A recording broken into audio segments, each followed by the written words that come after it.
ভিক্ষা করে মসজিদ বানানো লাগবে, কোরআন থেকে দলিল দাও। এই মুফতি, এই মাওলানা, পারলে কোরআন থেকে দলিল দাও। মাজার কোরআনে আছে, ওরা খুঁজে পায় না। মাদ্রাসায় মসজিদে জেনা হয়, বলৎকার হয়, কারা করে?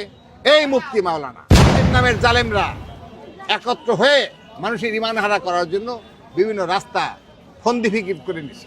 বাংলাদেশে, ভারতবর্ষে, পাকিস্তান সহ, ভারত, পাকিস্তান, বাংলাদেশ, এখানে ইসলাম ধর্ম নিয়ে আসছেন অলিয়া উলিয়া করে।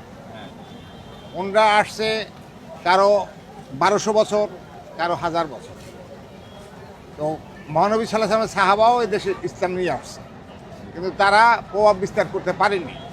কিন্তু শেষে শাহজালাল বাবা পুরোপুরি প্রচার করতে পারছেন, যার কারণে আজকে মুসলমান সংখ্যাগরিষ্ঠ হয়েছে। এখন সমস্যা হয়েছে, মানে এই মুসলমানের মধ্যে দুটা দল, 73টা দল। মহানবী সাল্লাল্লাহু আলাইহি ওয়াসাল্লাম বলছে, মানে আজ্ঞা নবী, মানে সেই আমলে দল হবে 72, আমার উম্মতের মধ্যে দল হবে 73। এই 73 দলের মধ্যে একটা দল আমার উম্মত, বাকি 72 দল আমার শত্রু। এখন নবী পাক সাল্লাল্লাহু আলাইহি ওয়াসাল্লাম উম্মত কারা? মানে পাক পাঞ্জাতন। পাক পাঞ্জাতন বলতে আমরা কি বুঝি? পাক পবিত্র 5 জন লোক এই পৃথিবীতে আসছিলেন। একজন হলো মহানবী সাল্লাল্লাহু আলাইহি ওয়াসাল্লাম, যিনি উম্মতের সুপারিশকারী। আর দ্বিতীয় হলো মাওলা আলী, যিনি কাউসারের পানি খাওয়াবেন। তৃতীয় হলো মা ফাতেমা, মাওলা হাসান, মাওলা হোসেন আলাইহিস সালাম। এনরা হলো, এই 3 জন হলো জান্নাতের সর্দার বা বাদশা। এনরা যাকে বাদশা, মানে যাকে জায়গা দেবে জান্নাতে, তারাই জান্নাতে যাবে। কিন্তু সমস্যা সৃষ্টি করেছে, আমার নবী পাক সাল্লাল্লাহু আলাইহি ওয়াসাল্লাম বলছে পূর্ব দেশ থেকে 2টো সিং বের হবে। এই পূর্ব দেশের লোকের ইমান আমান সব নষ্ট করবে। এই সিং 2টা কোনটা? একটা হলো আলিয়া মাদ্রাসা। এই মাদ্রাসা তৈরি করেছে খ্রিস্টানরা 1737 খ্রিস্টাব্দে। আর এরপরে হলো কওমি মাদ্রাসা, খারিজি মাদ্রাসা, এটা করছে 1866 খ্রিস্টাব্দে। এই 2টা মাদ্রাসাই মুসলমানদের জন্য ইমান আমান সব নষ্ট করার জন্য বহু পন্থা অবলম্বন করছে এবং অনেকটা সফল। যেমন আগে মসজিদে কোনো বেতন নিত না, যারা মসজিদ করতো তারা পরহেজগার লোকরা মসজিদ করত। সেটা মাটির ঘর হোক, সোনের ঘর হোক, টিনের ঘর হোক, সেই মসজিদে সবাই নামাজ পড়ত, ইমাম বেতন নিত না। আর এই মাদ্রাসার থেকে পাশ করে মানে খ্রিস্টানরা, মানে যখন নাকি ব্রিটিশ গভর্নমেন্ট রাষ্ট্র ক্ষমতায় ছিল, তখন মাওলানা উপাধি দিয়েছে, কিন্তু এই মাওলানাকে একটা পিয়নের চাকরিও দেয় নাই। এরপরে কওমি মাদ্রাসাকে উদ্বুদ্ধ করছে, খারিজি মাদ্রাসা, মুফতি হয়েছে। এই মুফতিও একটা পিয়নের চাকরিও দিত না। এরা কি করছে? এদেরকে বোঝানো হয়েছে তোমরা আলেম হয়েছ, এদেরকে বোঝানো হয়েছে এরা কিন্তু আলেম না, মুসলমানই না। মানে এমন 2টা মাদ্রাসা, আলিয়া মাদ্রাসা এবং কওমি মাদ্রাসা, এবং ডক্টরেট ডিগ্রি করে মদিনা এবং মিশর ইউনিভার্সিটি থেকে। এই মিশর ইউনিভার্সিটি বা এবং বাংলাদেশে বা মানে ভারতবর্ষে যে আলিয়া মাদ্রাসা, কওমি মাদ্রাসা পাশ করে মন কেমনে নামাজে থাকবে এটা শেখে নাই, ওদের পাঠ্যপুস্তকে নাই। মুসলমান কি করে হবে তাদের পাঠ্যপুস্তকে নাই। নামাজ কেমনে কায়েম হবে এটা তাদের পাঠ্যপুস্তকে নাই। তার মানে এরা জানে না। এরা কি কি করছে? ভুয়া আলেম, প্রতারক, মিথ্যা কথা সাজিয়ে বলতে পারদর্শী। এই কথাটা আমি বললে তো চলবে না। কোরআন বলছে সূরা তওবা আয়াত নাম্বার 107, 108, এরা সবাই মিথ্যুক। কীভাবে মিথ্যুক হলো? সুদখোরের টাকা মসজিদে নেওয়া হারাম, ঘুষখোরের টাকা, ভূমিদস্যুর টাকা, জুলুমকারের টাকা, সন্ত্রাসীর টাকা, ডাকাইতের টাকা, চোরের টাকা, বাটপারের টাকা মসজিদে নেওয়া যাবে না। যদি মসজিদে নেয় তাহলে ওটা আর মসজিদ থাকলো না, ওটা হলো কাফের তৈরি করার ঘাঁটি। কে বলছে? আল্লাহ পাক রব্বুল আলামিন।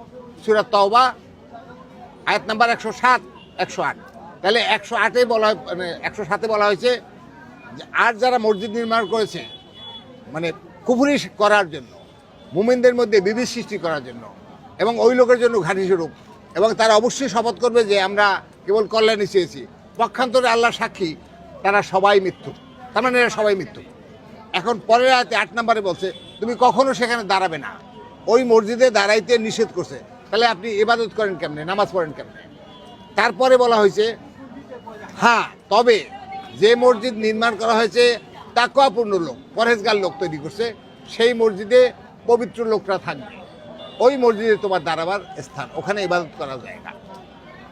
এখন হলো আগের মসজিদ যেটা, মানে অর্থাৎ আগেকার এদেশে যে মসজিদ ছিল সেই মসজিদ ছিল কাঁচা, মানুষের ইমান ছিল পাকা। আর এখন অমুসলিম, মুনাফেক, দুরান্দার, বাটপার, চিটার, আলেম নামের জালেমরা একত্র হয়ে মানুষের ইমান হারা করার জন্য বিভিন্ন রাস্তা ফন্দি ফিকির করে নিছে। এই ফন্দি ফিকির করে তারা কি করছে, এখন ফতোয়া দিচ্ছে মাজার নাকি কোরআনে পায় না, মিলাদ, দুরুদ শরীফ পড়া এটা কোরআনে পায় না। তাহলে তুই কি কোরআন কিসে পড়ছো? তুমি তো কোরআনই পড়ো নাই। ও কোরআন পড়ছে এই জন্য যে নামাজ পড়ে বেতন নেবে, দুনিয়াবি স্বার্থ হাসিলের জন্য, আসলেও ধর্ম করার জন্য না। যদি ধর্ম করার জন্য হইতো তাহলে মাজার কোরআনে আছে। কোথায় আছে?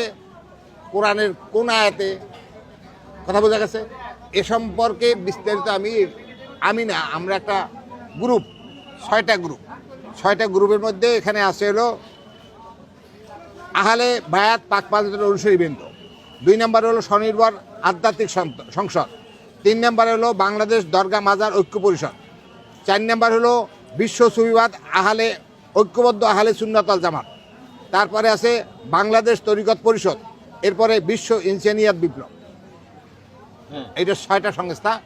এইটা 6টা সংস্থাই হলো আত্মশুদ্ধি, অর্থাৎ আল্লাহ পাক রব্বুল আলামিন বলছেন ফাদুল্লাহ মুখলিসিন আল্লাহুদ্দিন আলাউল কারি আল কাফিরুন।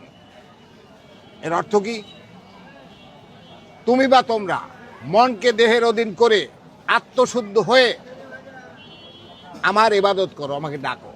যদিও এ অপছন্দ করে কাফেররা, তাহলে যারা এটা মানে আত্মশুদ্ধি হইতে চায় না তারা পুরোপুরি কাফের। তাহলে এই মুফতি মাওলানা যারা আহলে বায়াত মানে না তারা সবগুলা কাফের। এখন যাচ্ছি এদেরকে আল্লাহ কাফের বলছে, জালেম বলছে, জাহেল বলছে, আগুনখোর বলছে, মানে বদমাইশ বলছে, পথভ্রষ্ট বলছে, বহু আয়াতে ওরা পড়ছে কিন্তু মানে না। ওরা কি বলে? আমরা খাবো কি এ সম্পর্কে আল্লাহ সমাধান দিছে। সূরা জুমা আয়াত নাম্বার 10, এখানে বলা হয়েছে তোমরা নামাজ শেষে রুটি রুজির জন্য বের হয়ে যাও, জমিনে ছড়িয়ে পড়ো। তাহলে অন্য 4 দোকানদার সেও সংসার চালায়, একটা জুতার সেলাই করে সে সংসার চালায়, মানে ছোটোখাটো ব্যবসা করে, বাদাম বেচে সেও সংসার চালায়।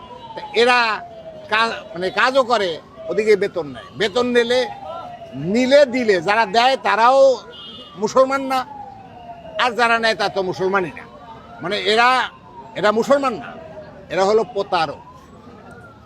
আপনি আজকে একটা জিনিস ফলাও করে প্রচার হচ্ছে, কি প্রচার হচ্ছে? মাদ্রাসায়, মসজিদে জেনা হয়, বলৎকার হয়। কারা করে?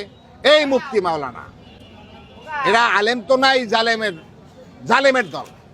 এরা হলো ইহুদিদের চেলা, ইহুদির থেকে সাহায্য পায়, আর দুয়ারে দুয়ারে ভিক্ষা করে, ছেলেমান ভর্তি করে, মানে পাছাও মারে আর ভিক্ষা করতে পাঠায় দুয়ারে দুয়ারে।